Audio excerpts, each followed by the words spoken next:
All right, well, I had to do it. I guess I'm a Glock addict. So, yep, just got back from GT Distributors. Had to drive. I had to do a bit of driving. There's several GT distributors in Texas. And what is popping up on my screen? Now that I just turned on my computer, I keep getting windows popping up. So, anyways, here we go. This is what I got. I'm sure it's in the title. There it is. Glock 23, Gen 5 Glock 23. And it is the MOS. And as you can see, it's the blue label. So let's get into this.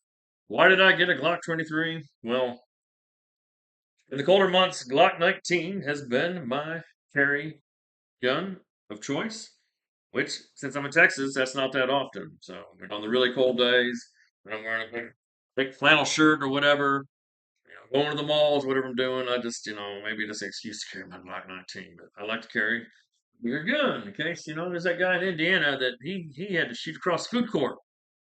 So, anyways, I know the Glock 29s, or not Glock 29, I don't even have a Glock 29. The Glock 26 is more than enough. That's what I carry lots of times. The main gun that I carry in the really heat of the summer months with a small t-shirt and shorts is there's my baby right there, my Glock 43. That's what I carry. And then Glock 26 I carry not quite as often as I carry the Glock 43. The Glock 26 is another common one. The one I got is an MOS. I carried one that I had built before that, blah, blah, blah. And I got to get on these videos. Always go too damn long. Let's get into this gun right here. But yes, I want to carry the Glock 23. And maybe I'll remember to tell you why or not. So, yes, as I showed you that already right there. Let's open it up. Just got this today. It's distributors. This lock. There we go. There's the stuff inside there. If I leave it too far forward, stuff's going to fall out. The lock is going to go in a box. The other locks that look just like that. The box of orange locks. Since I don't have any chillins around to worry about. Um, so what came with this? You know what stuff comes. This is not an unboxing video to begin with, anyways. But I'll go ahead and show you first off that she's clear. I've never ever put any ammunition inside this firearm yet because I just got the damn thing. So, anyways, I like to drop the slide on an empty chamber just to kill a kitten for Masad Ayoub.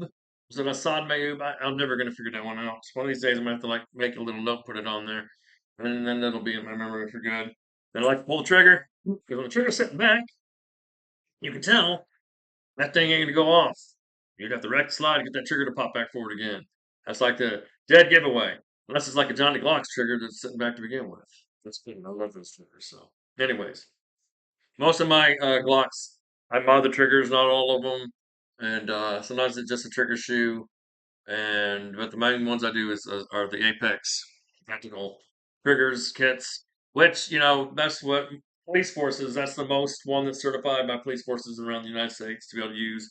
They're pretty good. I like them. I like the flat face trigger shoe, all this stuff. Whatever. This one's not about it. So, anyways, one thing I did notice when I got this is that it has a metal MOS plate. That is metal. So I dinged it with my car keys. Where's my car keys? They're in my pocket right here. You don't have to trust me for it. But months ago, I had planned on that I was going to get a Glock 23 MOS someday to replace my Glock 19. I've got like 10 Glocks. I have exactly 10 Glocks in my house right now, and some other firearms too. I've probably bought 14 Glocks over time, but I've traded some away, given one away, and sold them. So, anyways, I don't want to do that anymore. But since it's the Blue Label program, it came with a metal plate on there. That is the Nano Diamond Light Carbon NDLC. It's metal, and I had bought a metal one on eBay just anyways because when I got that Glock 19 a long time ago, not this one, MOS, it had a plastic MOS plate on there. Or plate, I did not like that at all. So I got it on eBay and got myself a metal one from the people that don't even probably know that they've been making plastic now, so they can optic on there and they sell off the plate thinking they can easily get it again, which right now you can. But for my OCD reasons, I now have more metal cover plates MOSs than I have MOS pistols.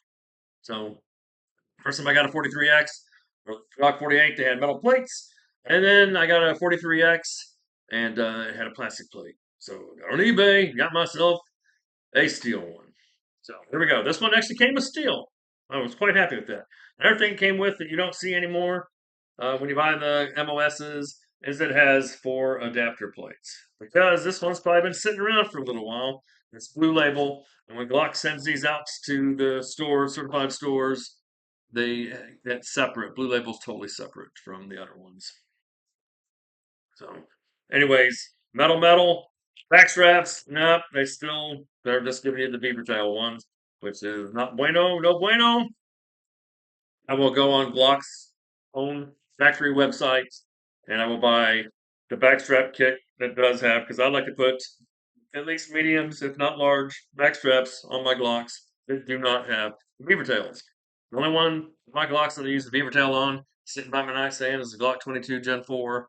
I got the beaver tail on there because I don't plan on carrying it anyway, so it's kind of cool. Why not put it on there, right? But I've never had any slide bite from Glocks. My hands, even though they're large hands, they don't have a lot of meat on them. I'm like the living skeleton, right? So I don't need them. I got plenty of back straps with beaver tails in case someday turns out, oh, then my hands got fat. As fat as my belly right here, and then it becomes a problem. So, anyways, why did I want the Gen 5 is because I've read so much stuff that this one handles recoil better than the previous generations. And that's going from Hickok, who fired both the Gen 4 and the Gen 5 and said, yes, you can noticeably tell a difference that there's sincerely less recoil on the Glock 23 Gen 5. I don't think this was an MOS. You can read that in the Glock forums, any forums. There's YouTube videos, people saying it. I was like, man, you know what? That's one of the reasons why people want 9mm over the 40 cals is because of being able to get follow-up shots. And then people said that um, they can't tell much difference in the recoil of the Glock 23 Gen 5 than they can from the Glock 19. Right? So, anyways, but there's difference. Some people, I'll give you the con of what people complain about on this, on the right here, is the Gen 5 is it since it has a bigger slide than previous generations. See how thick that thing is right there? Sheet floor right there to show you that they can't put it in their holsters. And there's got them people out there that they bought 100 holsters they found to get one that they like, and by God, they ain't gonna buy another holster. So they say they ain't gonna get a Gen 5 because they can't fit them in their holsters. That goes to 22 or 23. So yeah, you're gonna have to get a different holster to accommodate this because most slides have 1 inch width, the previous generations, just like the Glock 19 and Glock 17 have. And then you've got this is like 1 inch 0.15 or something. So I'll show you like the difference right here. See how well you can see because the Glock 19 and the Glock 23 used to have the exact same body, and they do frame wise. It's still the same. Matter of fact, it's so much the same right here. So I can pop this out and put this in the Glock 19. There you go, 40 cal. My Glock 19 goes in there perfectly. And it's the same frame, same frame.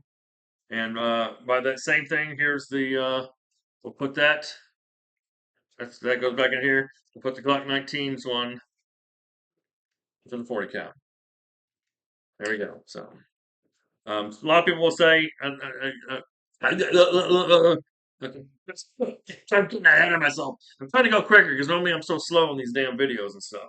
But you can see right here the thickness of the slides where the Glock 19 and the Glock 23 used to have the same width slide.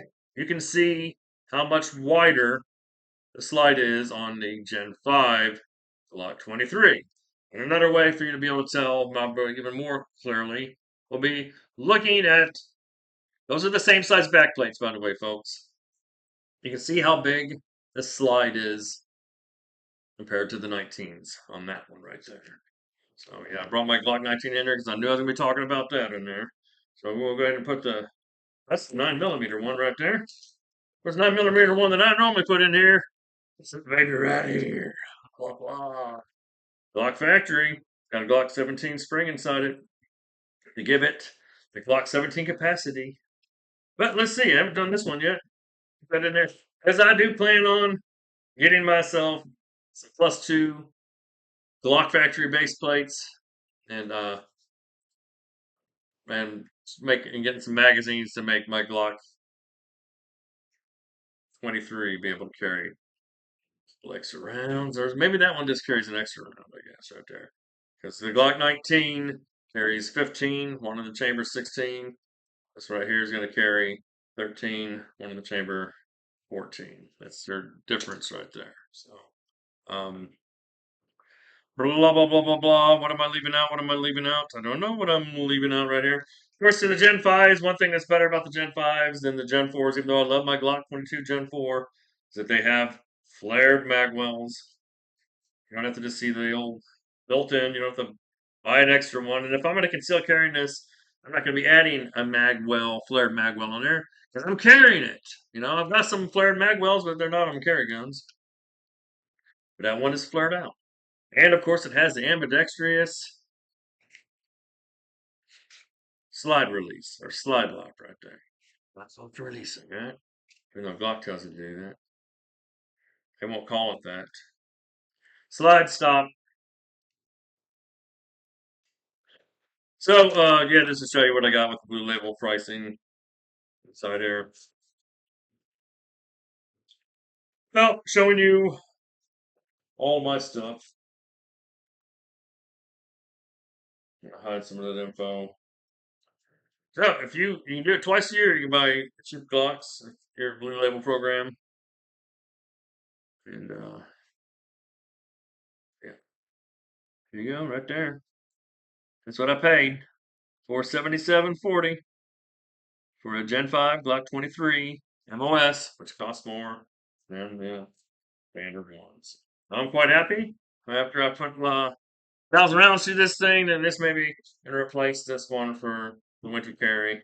So that I can, well, here you go, right here. Set this off right here. This one.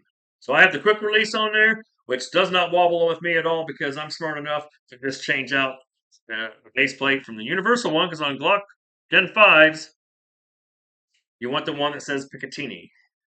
See the P? The one that comes when you buy it, it's going to say U for universal, which works great on previous generation Glocks that have a thinner cutout right there. The Gen 5's got that big fat one. So people say, oh, I don't get that. I get the thumb screw, which takes longer to get it off and on, but it won't wobble because you're digging it into the plastic and everything. It's going to turn at an angle to latch it in there. But I like the quick release. Saw how quickly I released that off there. Maybe I could have done it quicker. More practice. I never put it on this one before, but I puts it on there. This does not wobble one freaking bit because I have the proper plate in there. I don't have to put electrical tape in there like some YouTube videos will show you, telling you how to do it on there. That's nice, good and tight. This will become my winter carry. Actually, I tell you one thing, serial number on here is like so different than my other Glocks. So different. But anyways, let's wrap this on up. Y'all have a great day, evening, or whatever time it may be, wherever you are.